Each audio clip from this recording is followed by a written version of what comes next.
मुसलमान होना इस देश में इतना बड़ा अपराध हो गया, जबरन आप हम पर, हमारी नेशनलिटी पर आप सवाल कर देते हैं। सरकार के देख रेख में बुलडोजर का इस्तेमाल किया जा रहा है, वर्ग विशेष को टारगेट किया जा रहा है, सड़कों पर दुकानों पर हमले किए जा रहे हैं। मुसलमान की कीमत 20 करोड़ कितना बढ़ाया गया। अखबार वालों ने छापा, अल्पसंख्यकों के लिए सरकार ने खोला पेटाड़ा, और जब पढ़ा तो पता चला कि 20 करोड़ बढ़ा दिया जी। 20 करोड़ तो हम टैक्स देते हैं अकेले। हम सुरक्षित वातावरण में देश की सेवा करना चाहते हैं, हम फल बेचना चाहते हैं, हम सब्जी बेचना चाहते हैं, हम दूध बेचना चाहते हैं, हम आपके घर पहुंचाना चाहते हैं, गली गली तक हम सेवा प्रदान करना चाहते हैं। हम सुरक्षित वातावरण में देश की सेवा करना चाहते हैं, हम फल बेचना चाहते हैं, हम सब्जी बेचना चाहते हैं, हम दूध बेचना चाहते हैं, हम आपके घर पहुंचाना चाहते हैं, गली गली तक हम सेवा प्रदान करना चाहते हैं। करोड़ों की गाड़ी से आप सड़क पर चलते हैं, अगर पंक्चर हो जाता है तो हम पंक्चर बनाकर आपको चलने योग्य बना देते हैं। हम महान सेवक हैं, हम कपड़ा धोते हैं, हम कपड़ा बिनते हैं, हम कपड़ा सिलते हैं, हम मछली मुर्गा इत्यादि चीज़ों को बेचकर न केवल अपनी दिनचर्या बल्कि समाज की सेवा, ये एक महान सेवा भी है कि आप घर से निकलें और आपकी आवश्यकता की सारी वस्तु आपके गली में मौजूद है, आप गलियों पर हमले शुरू कर रहे हैं। दुर्भाग्य ये है कि जो गिरोह हमला करता है और इस तरह के हमले का जो नेतृत्व करता है वो नगर निगम में जीत जाता है, विधायक बन जाता है, हद यह है कि सांसद बनता है, और उससे भी ज़्यादा हद यह है कि वो केंद्र में मंत्री बन जाता है। इसलिए आदरणीय प्रधानमंत्री जी से हाथ जोड़कर ऑल इंडिया यूनाइटेड मुस्लिम मोर्चा के सभी पदाधिकारी विनती करते हैं कि ऐसा मत कीजिए। देश में मानव एक समान होते हैं, मानव स्वभाव प्रकृति ने सबका एक जैसा बनाया है, बर्दाश्त की सबकी सीमाएँ हैं। अगर उन सीमाओं को खुदा न खास्ता लांघना लोगों ने शुरू कर दिया और अब तक केवल क्रिया की बात हो रही है, यदि प्रतिक्रिया स्वरूप दूसरे वर्ग के लोगों ने आत्मरक्षा के नाम पर ही अगर काउंटर करना शुरू किया तो देश में अराजकता हो जाएगा, सिविल वार हो जाएगा, तो नुकसान केवल मुसलमानों का नहीं होगा, देश का हो जाएगा।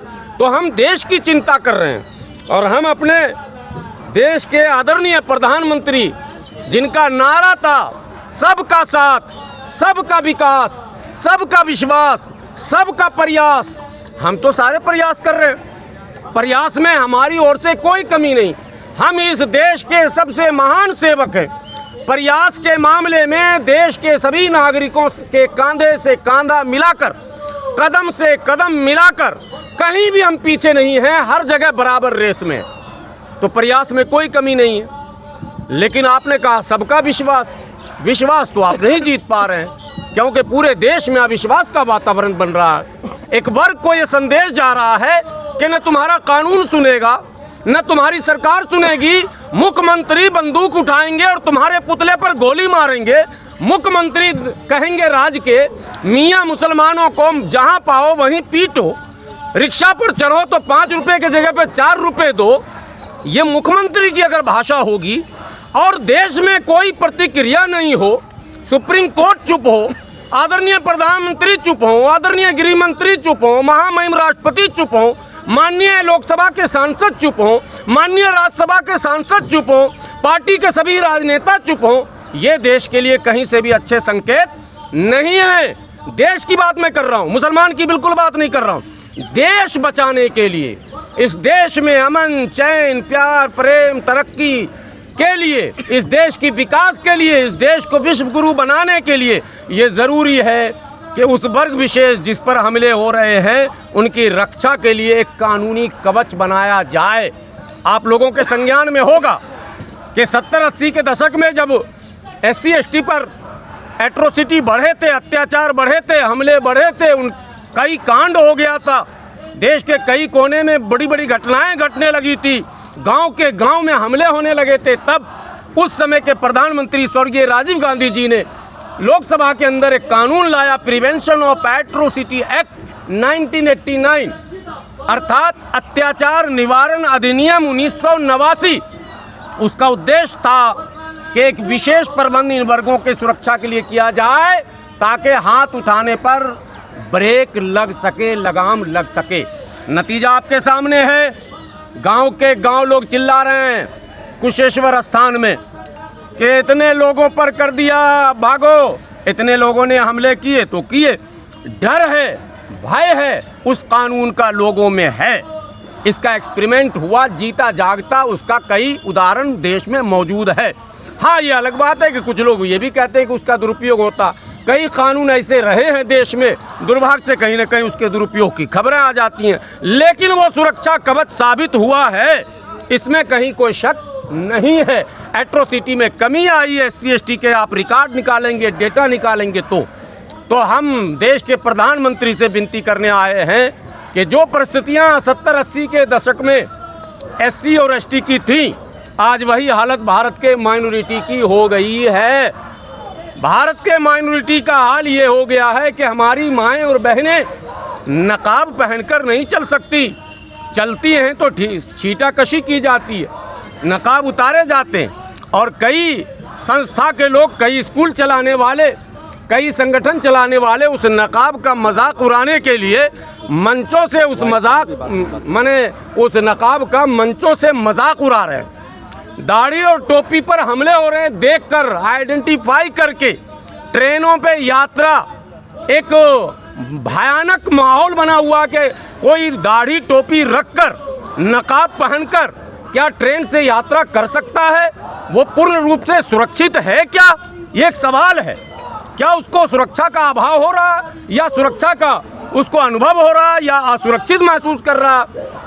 बाजारों में, गलियों में हम कहीं भी अपने आप को देखते हैं, और मैं पत्रकार बंधुओं आपको बताता हूँ, कोई बात फैब्रिकेटेड नहीं, बनावटी नहीं है। ये सारी तस्वीरें, सारे वीडियोज लगातार आ रहे हैं, चाहे उत्तराखंड हो, चाहे हिमाचल प्रदेश हो, चाहे उत्तर प्रदेश हो, चाहे बिहार हो, चाहे उड़ीसा हो, चाहे असम हो, चाहे बंगाल हो, चाहे मध्य प्रदेश हो, चाहे राजस्थान हो, चाहे छत्तीसगढ़ हो।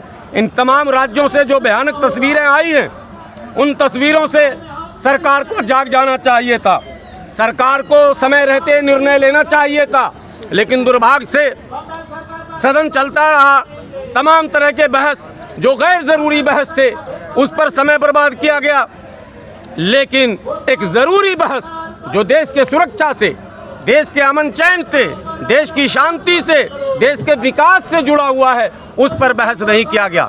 मैं इस धरना के माध्यम से ऑल इंडिया यूनाइटेड मुस्लिम मोर्चा के बैनर तले न केवल आदरणीय प्रधानमंत्री, न केवल आदरणीय गृह मंत्री, बल्कि हम देश के सभी विपक्ष के नेताओं से भी विनती करते हैं कि आप सदन के अंदर और सदन के बाहर केवल अल्पसंख्यक वोट की बात न करो। अब उसी को देंगे वोट जो सुरक्षा की करेगा बात। जो पार्टी सुरक्षा की बात करेगा वही हमारे वोट की बात करे, अन्यथा हमारे वोट की बात न करे। हमारा प्रमुख मुद्दा आज भी सुरक्षा है, और सुरक्षा के लिए विशेष कानून बिल्कुल ज़रूरी है, क्योंकि मौजूदा कानून के रहते हुए हमारे साथ लगातार, मौजूदा कानून के रहते हुए हमारे साथ लगातार भेदभाव हो रहा है। मौजूदा कानून के रहते हुए हमारी मॉब लिंचिंग हो रही है। मौजूदा कानून के रहते हुए गैर कानूनी ढंग से सरकार के देख रेख में बुलडोजर का इस्तेमाल किया जा रहा है। वर्ग विशेष को टारगेट किया जा रहा है। सड़कों पर, दुकानों पर हमले किए जा रहे हैं। क्या भारत में हमारी वो स्वतंत्रता, जो खाने की स्वतंत्रता, पहनने की स्वतंत्रता, सोचने और पढ़ने की स्वतंत्रता थी, क्या वो छीनी जा रही है? सरकार को इस पर भी संज्ञान लेने की आवश्यकता है। भारत का संविधान कहता है कि हम according before law article 14, article 15, article 16, article 19, article 21, 25, 26, आप जो मौलिक अधिकारों की धाराएं हैं उसका अध्ययन कीजिए, आपको पता चल जाएगा। फ्रीडम ऑफ स्पीच, बोलने की, अभिव्यक्ति की स्वतंत्रता, पहनने खाने की स्वतंत्रता, पढ़ने पढ़ाने, अपने इंस्टीट्यूशन खोलने, कहाँ है साहब? मदरसे को आप निशाना बना रहे हैं। हम कौन सा इंस्टीट्यूशन चलाएंगे? कैसे चलाएंगे? हम अगर छोटे इंस्टीट्यूशन चलाते हैं तो आपके निशाने पर, बड़े खोलते हैं यूनिवर्सिटी खोलते हैं तो आपके निशाने पर, तो हम जाएं कहाँ? हम इस देश में क्या करेंगे? हमको क्या आप चाहते हैं? क्या दोयम दर्जे का आप नागरिक बनाना चाहते हैं? इसलिए ऑल इंडिया यूनाइटेड मुस्लिम मोर्चा इस देश के हित में, समाज के हित में, राज्य के हित में, इस देश की विकास, तरक्की और उन्नति के लिए अमन ज़रूरी है। शांति विकास की जननी है और अशांति विकास के लिए बाधा है। इसलिए अगर विकास चाहिए तो शांति ज़रूरी है और शांति चाहिए तो न्याय ज़रूरी है। और न्याय के लिए ये अब ज़रूरी हो चुका है इस मुल्क में कि अल्पसंख्यक मुसलमानों को, और मुसलमानों में भी विशेषकर जो डिप्रेस कास्ट है, जो दबे कुचले लोग हैं, जो गरीब मुसलमान हैं, कम से कम उनके लिए आप प्रिवेंशन ऑफ एट्रोसिटी एक्ट में या तो उनको भी शामिल कर लीजिए जो उनके समतुल्य हैं कम से कम पेशे में, और नहीं तो स्पेशली हमारे लिए भी एक कानून आप अलग से बनाइए। यही मांग को लेकर आज हम लोग यहाँ आए हैं। आदरणीय प्रधानमंत्री जी को ये मेमोरेंडम सौंपेंगे, जिसको पढ़ के मैं आप लोगों को सुना देना चाहता हूँ। मीडिया कर्मियों को ये मेमोरेंडम है जो आदरणीय प्रधानमंत्री जी को अभी हम लोग सौंपेंगे। सेवा में श्रीमान नरेंद्र मोदी जी, माननीय प्रधानमंत्री भारत सरकार। विषय: देश में बढ़ रहे अल्पसंख्यकों के खिलाफ नफरत और हिंसा पर ध्यान आकर्षण हेतु प्रार्थना पत्र। महोदय, पिछले कई वर्षों से देश के अलग अलग जगहों पर लगातार अल्पसंख्यकों, विशेषकर मुसलमानों के खिलाफ नफरती नारे, उनके धार्मिक प्रतीकों के साथ छेड़छाड़, हिंसात्मक हमले और उनकी भारतीयता पर प्रश्न चिन्ह, ये एक बड़ा मुद्दा हमारे लिए। हमारी भारतीयता पर प्रश्न चिन्ह लगाया जा रहा, हमारी नेशनलिटी को चैलेंज किया जा रहा, हमें बार बार अलग अलग शब्दों से संबोधित किया जा रहा। इसलिए हमने प्रधानमंत्री जी का ध्यान इस ओर आकर्षित किया है कि हमारी भारतीयता पर प्रश्न चिन्ह लगाने की घटनाओं में लगातार वृद्धि होना न केवल मुसलमानों के लिए बल्कि शांति प्रिय देशवासियों के लिए चिंता का विषय है। इस तरह की घटनाओं से न केवल कानून की साख गिरती है बल्कि एक विशेष वर्ग का कानून और कानून के रक्षकों और सरकार से भरोसा कम होता है। ये हमने प्रधानमंत्री जी को लिखा। ऑल इंडिया यूनाइटेड मुस्लिम मोर्चा का मानना है यदि इस तरह के स्वघोषित सेनाओं, समझ गए, स्वघोषित सेना जो चल रही है, तथा कथित धार्मिक संगठनों और धर्म का नाम लेकर सस्ती लोकप्रियता प्राप्त करने वाले नेताओं के इस कानून विरोधी, समाज विरोधी, धर्म विरोधी कार्यों पर रोक न लगाया गया और उचित कार्रवाई नहीं की गई तो इससे न केवल मुसलमान बल्कि देश का नुकसान होगा और इस नुकसान को रोकना सरकार का नैतिक कर्तव्य है। महोदय, मोर्चा ने समय समय पर सरकार के अच्छे और देश हित में लिए गए फैसलों का स्वागत भी किया। हमारा संगठन इतिहास में दर्ज है, प्रधानमंत्री जी के अच्छे कार्यों के लिए हमने समर्थन किया। इस जंतर मंतर से भी हमने किया समर्थन का ऐलान, फैसलों का खुलकर समर्थन किया और आगे भी करता रहेगा अच्छे कार्यों का।